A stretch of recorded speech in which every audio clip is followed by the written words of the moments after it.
vamos falar de Rory Byrne, então, e um outro sul-africano, né, contemporâneo do Gordon Murray, né? Só que ele tem uma trajetória, claro, bem diferente. O Gordon Murray, a gente já falou sobre ele é de Durban, da África do Sul. O Rory Byrne, vou colocar já a imagem dele aqui, né? Ele é de Pretória e ele se forma também lá na África do Sul e em um determinado momento da vida vai para a Inglaterra. Ele vai até um pouquinho mais cedo que o Murray. Não, na verdade o Murray foi mais cedo. O Murray foi em 69, o Byrne em 72. Ele vai para trabalhar em alguns carros de Fórmula menores, durante a sua trajetória na Inglaterra, faz alguns projetos de algumas categorias de acesso, até que ele conhece um cara chamado Ted Toleman, que era um grande empresário inglês, dono de uma frota de caminhões. Ele tinha uma grande empresa de logística, e ele era também um daqueles apaixonados, um daqueles entusiastas do esporte a motor. Ele começa nas fórmulas menores e contrata o Rory Byrne para projetar um carro de Fórmula 2, naquele finzinho de década de 70, e esse carro de Fórmula 2 acaba sendo melhor que todos os outros projetos que tinham na época. Você tinha projetos da Lola, da Halt, da March, Chevron, existiam várias fábricas de carros de Fórmula 2 nessa época. Aí vem o Rory Byrne, projeta um carro Toleman, eles conseguem, inclusive, título de Fórmula 2 com esse carro. Com aquela moral lá em cima, o Ted Toleman e o Rory Byrne vão para a Fórmula 1 a partir de 1981. E o Rory Byrne projeta essa trapizunga aqui, a Toleman TG 181. É um carro bastante desengonçado. Uma coisa que chama muita atenção desse carro, primeiro, o aspecto corpulento dele, né, nessa época de carro asa. E a gente pode ver aí que o turbo do carro está totalmente exposto, né? Essa parte de trás aí, onde vai o motor, a gente consegue ver o turbo totalmente exposto nesse motor, que era um motor Hart 4 cilindros. Era um motor de configuração era até parecido com aquele BMW Turbo que a gente acabou de falar. Eram 4 cilindros turbo em linha, né? Mas que tinha essa configuração, no mínimo inusitada, de que o turbo ficava para fora, exposto, até como forma de refrigeração. Um carro que, claro, não deu certo. Era um carro muito pesado, muito desengonçado, pouquíssimo refinado de maneira aerodinamicamente, mas que fez com que a Toleman fosse lá aprendendo aos poucos a conviver nessa Fórmula 1.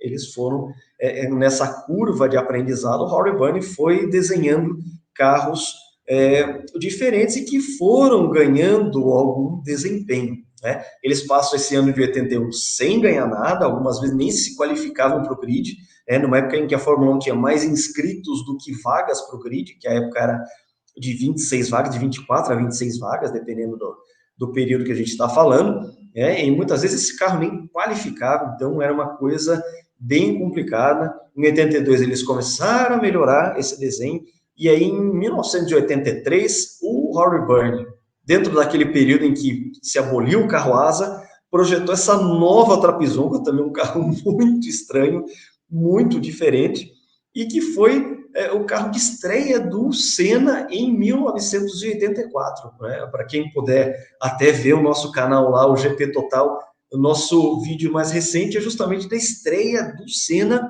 na Fórmula 1 pela equipe Toleman, e ele estreou justamente nesse carro, que era o TG 183B. O motor continuou sendo um Hart de 4 cilindros, não mais com aquele turbo exposto.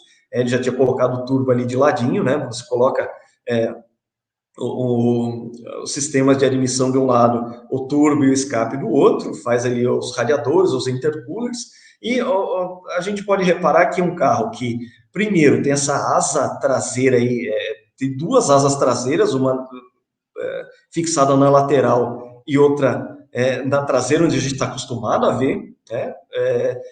Também é um carro que na parte da frente a gente consegue ver que é um carro que tem uma abertura ali no bico, né? A gente tem um bocal ali em que você tinha também radiadores na dianteira junto ao bico, que era um negócio que a gente não via desde o final da década de 70, né? A gente tem um carro que tem um aspecto meio de caixote, assim, né?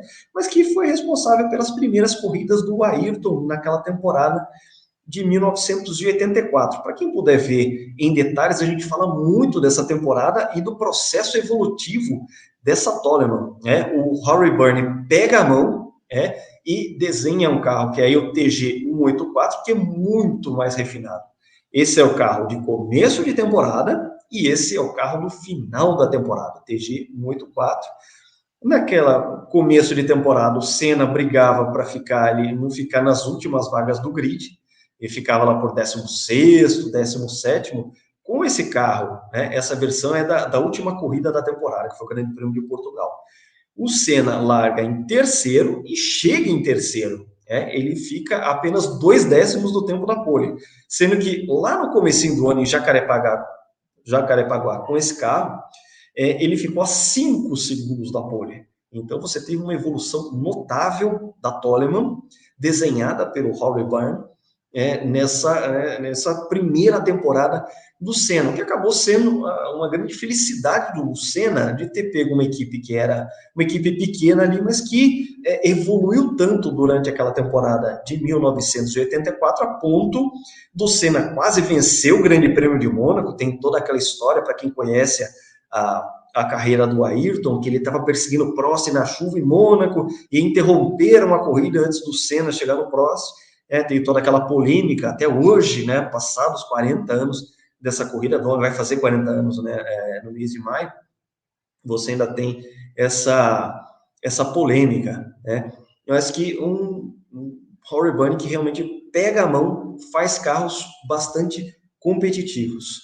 A Toleman vira Benetton em 1986, e essa é a primeira carro Benetton na temporada de 86. Aí o piloto desse carro, o Gerhard Berger, ele venceria uma corrida, a primeira vitória da equipe Benetton, né, no Grande Prêmio do México, com esse carro aí que tinha motor BMW, aquele mesmo motor BMW que era 4 cilindros da Brabham, gerando aí aproximadamente 1.400 cavalos de potência. Foi o motor com a maior potência da história da Fórmula 1, foi esse carro que tinha, lembrando, você tinha o Brabham Skate do Murray e você tinha esse Benetton, que era os dois usando o motor BMW deitado por Murray, o motor BMW convencional no desenho do Horace Byrne. Nesse caso, nessa temporada, o Horace Byrne se sai melhor. O Byrne depois projetaria esse carro coloridíssimo, essa fase colorida da equipe Benetton, Nelson Piquet a bordo. O Piquet teve a chance de trabalhar tanto com o Murray lá na Brabham, quanto com o Byrne na Benetton, 2 projetistas sul-africanos. Esse é o carro que deu a vitória do Piquet no Grande Prêmio do Japão de 1990 e depois no Grande Prêmio na Austrália de 1990, que foi o Grande Prêmio número 500 da Fórmula 1. Era um carro que também, um chassi muito bem acertado, ainda mais acertado pelo Nelson, grande test driver, não canso de falar isso, e fez com que a gente desembocasse naquele carro. Vou até voltar os slides, naquela Benetton de 1991, em que você teve a parceria do Horace Byrne com o John Barnard. Os dois juntos projetaram esse carro, que é o sucessor dessa B190 aqui, a verdinha, que fez com que o Piquet vencesse 2 corridas ao final da temporada de 90 e fizesse com que o Piquet terminasse em terceiro no campeonato de pilotos naquela temporada, só atrás do Senna, que foi o campeão, do Prost, que foi o vice, com aquele carro do Evolução do Barnard, e o Piquet sendo o terceiro colocado. Mais para frente, o Horace Byrne projetou esse carro aí, que é a Benetton B194, motor Ford V8, e que foi o primeiro título do Schumacher. E aí a gente tem uma associação muito interessante entre o Horace Byrne e o Michael Schumacher. Todos os 7 títulos do Schumacher na Fórmula 1 foram com carros projetados pelo Byrne. Esse aí é o carro de 94, triste memória da gente do ano do falecimento do Senna.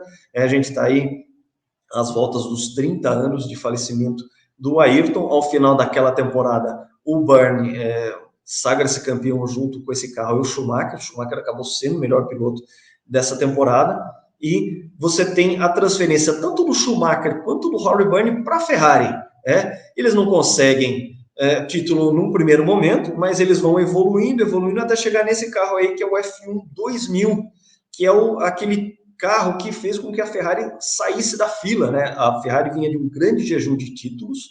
O último tinha sido em 1979, um carro do Mauro Forghieri lá, pilotado pelo Jody Scheckter, e só volta a ser campeão mundial de pilotos em 2000, com um carro projetado pelo Rory Byrne e pilotado pelo Michael Schumacher, naquela época de grande rivalidade do Schumacher contra o Mika Häkkinen lá na McLaren. A gente já vai falar sobre isso, porque o projetista da McLaren nessa época também é um dos 7 aqui selecionados entre os grandes engenheiros da Fórmula 1. Que a gente pode trazer de destaque desse carro? Um excelente carro em termos de eficiência de chassi, um grande motor V10 da Ferrari. A Ferrari já tinha há alguns anos abandonado aquele motor V12 que tinha um som maravilhoso, mas que não tinha a mesma eficiência que um V10, Toda a Fórmula 1 se voltou para um V10 nessa época dos motores aspirados. A gente consegue ver uma das grandes inovações desse carro. A gente consegue ver o escapamento do carro saindo para cima ali. A gente pode ver o bocal do escapamento pertinho ali do logo da Fiat. A gente consegue ver o escapamento voltado para cima e fazendo com que isso fosse um ganho aerodinâmico. Você usar os gases de escape como forma de você poder manejar melhor o fluxo de ar do escapamento junto da asa traseira. Essa era a intenção desse design.